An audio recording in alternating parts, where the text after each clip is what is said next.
nørder, der har hjulpet patienter og læger gennem 40 år. Og Jakob Frischer, tidligere der viste du nogle gamle høreapparater og ultralydsscanner, men hvordan ser fremtiden egentlig ud for dansk medikoteknik? Jamen, det er faktisk fremtidsmusikken, jeg nærmest står og lytter mig til her. Det er fremtidsmusik, der næsten er illustreret på den her tegning. Det, man kan se her, det er faktisk en forsnævring af kranspulsåren omkring hjertet. Og det, som er så fascinerende, kan jeg læse mig til her, det er, at den forsnævring nede i kranspulsåren, den laver en ændring af bevægelserne af blodet rundt om, som man rent faktisk ville kunne høre, hvis man ellers kunne høre godt nok. Og den idé, ja, den har faktisk lagt grund for en helt ny teknologi, som har skabt et firma, der hedder Arcarix. Og jeg har en af idémændene og stifterne hos mig her, Peter. Du har stået bag den her teknologi. Kan du prøve at sætte os ind i, hvad kan man bruge det til, at man faktisk kan lytte sig frem til en potentiel forsnævring og måske en kommende blodprop i hjertet? Det, man kan lytte sig frem til, det er selvfølgelig, at forsnævringen kan give udtryk i form af, at man får et sygdomsbillede for en given person. Jeg synes, for at forstå det helt, så skal man tænke lidt på en radiatorventil, der hænger. Man ved, den visler, så længe den ikke åbner helt. Og turbulensen, som den laver, det er ekvivalent til den turbulens, du lige har beskrevet her. Den turbulens, den er man så i stand til at optage i lydsignaler, så det vi har udviklet, det er faktisk et meget avanceret stetoskop. Og det er det, du står med her. Hvordan skal det virke? Det skal virke således, at man bliver testet hos lægen ved at ligge ned, og produktet bliver lagt på brystet, således at den del, der er herude, det er mikrofonenheden, den kommer til at sidde lige over hjertet. Og så kan man optage de her lydsignaler.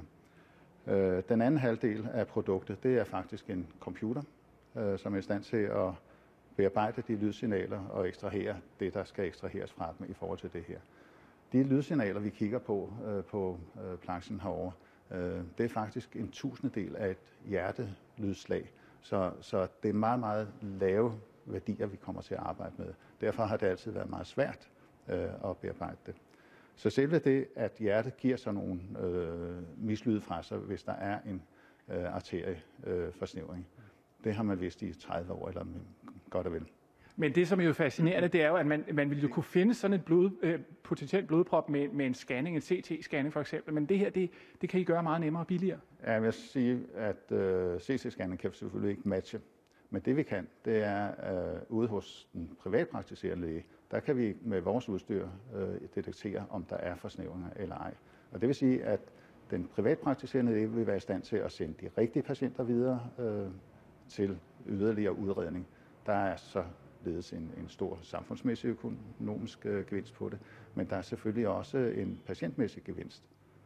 Det kan jeg sagtens se. Det er jo fremtidsmusikken, og en, der har været med til at overvåge udviklingen i dansk medikoteknik de sidste mange år, er sekretær i selskabet heroppe. Det er dig, Per. Kan du meget kort lige skitsere for os, når du kigger ud i fremtiden, hvad er det mest spændende, du ser? Det mest spændende, jeg ser, det er egentlig, for det første går man fra noget udstyr, der ligesom har siddet uden på patienten. Man går frem til noget, der er patienttilpasset, man går frem til noget, der kan komme ind i patienten, og egentlig lave den samme funktion ind i patienten. Men for at kunne lave det, så er man jo nødt til at have nogle nørder, som kan udvikle det. Og der er vi så glade for, at vi har i Dansk Medikoteknisk Selskab været med til at sikre, at der kunne komme nogle uddannelser for sådan nogle nørder. Og de uddannelser, der startede vi med i selskabet at tage unge ind, og vi har i dag 221 studerende med i vores selskab. Og uden de nørder, så kommer vi ikke videre i Danmark. Nu har vi chancen for at komme videre, og det gør vi så ved hjælp af de studerende, som nu sidder i vores selskab, også sidder i vores bestyrelse. Ja. Og en af dem, du ikke er bange for at kalde nørder, hun står herovre, det er han Dan Yildiran.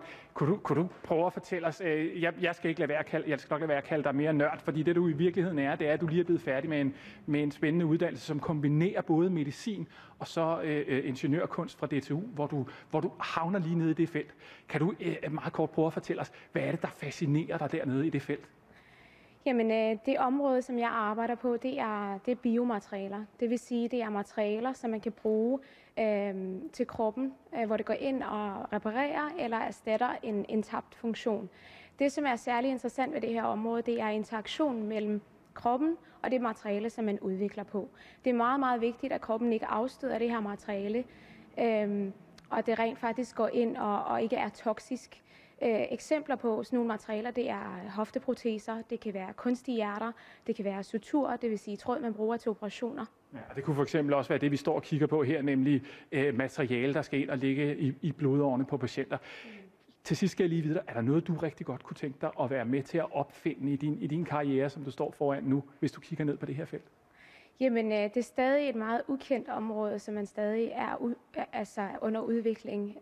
Og det, jeg rigtig godt kunne tænke mig at arbejde indenfor, det er nemlig udvikling af de her produkter. Det, som jeg særligt fokuserer på, det er bionedbrydelige materialer. Det vil sige, at man kan gå ind og operere det her materiale ind, men at det nedbrydes inde i kroppen. At man ikke behøver at have endnu et yderligere invasivt indgreb. Og så ledes altså et indblik lidt i fremtidsmusikken for dansk medikoteknik. Og for alle jer, der har lyst til at kigge med, ja, så kan I komme herop på Medicinsk Museum i København. Det her udstillingen er, som altså viser udviklingen i dansk medikoteknik gennem de sidste 40 år. Og det er jo en udstilling, som godt kunne være værd at besøge. Jeg har jo været nødt til at undersøge. Jeg havde glemt min